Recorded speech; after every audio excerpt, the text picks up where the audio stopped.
Saudara-saudari terkasih, pada hari Sabtu, 28 Juni 2025. Bacaan dari Injil Lukas, bab 2, ayat 41 sampai dengan ayat 51.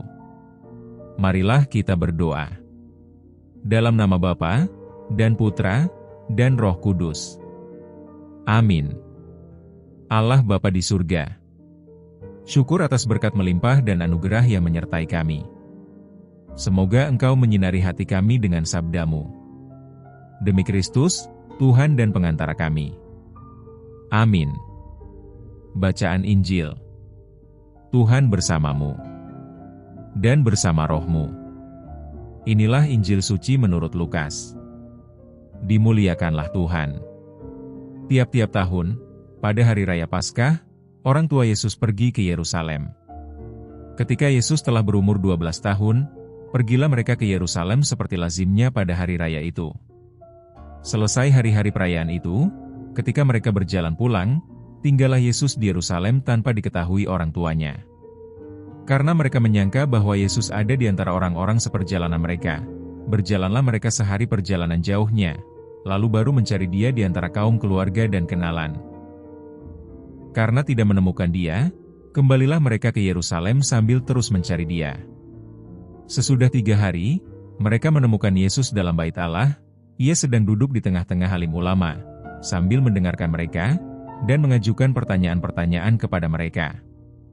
Semua orang yang mendengar Dia sangat heran akan kecerdasan dan segala jawab yang diberikannya.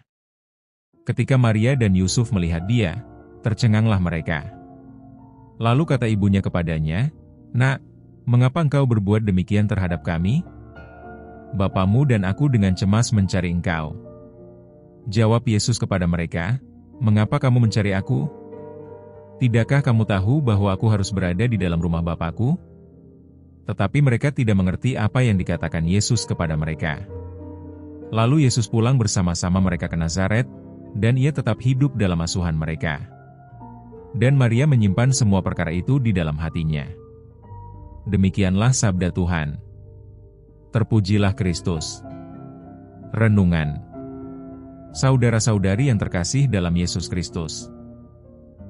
Kalau kemarin kita merayakan Hari Raya Hati Yesus yang Maha Kudus, hari ini kita merayakan hati tak bernoda Bunda Maria. Bunda Maria memiliki hati yang lapang dan penuh kesabaran ketika ia mencari-cari Yesus. Bahkan ketika Yesus ditemukan dalam bait Allah, ia mendapatkan kata-kata bahwa Yesus harus berada dalam rumah Bapa. Mendengarkan kata-kata Yesus itu, Maria hanya diam. Tentunya juga berefleksi dan semakin memberikan kedalaman rohani, yang pada akhirnya ia benar-benar memiliki hati yang suci dan tidak mengeluh atau protes. Ia tetap diam karena dalam diamnya itu tersimpan kata-kata yang rendah hati, bahwa ia adalah hamba Tuhan, dan seturut kehendak Tuhan, ia menanggung derita karena putranya, tetapi ia tetap bersyukur sampai akhir hidup Yesus. Maria adalah teladan kesetiaan, sehingga memancarkan kekudusan. Apakah kita setia dan tetap teguh mengandalkan Tuhan saat kita mengalami kesusahan? Marilah kita mencontoh Bunda Maria supaya kita tidak mudah mengeluh.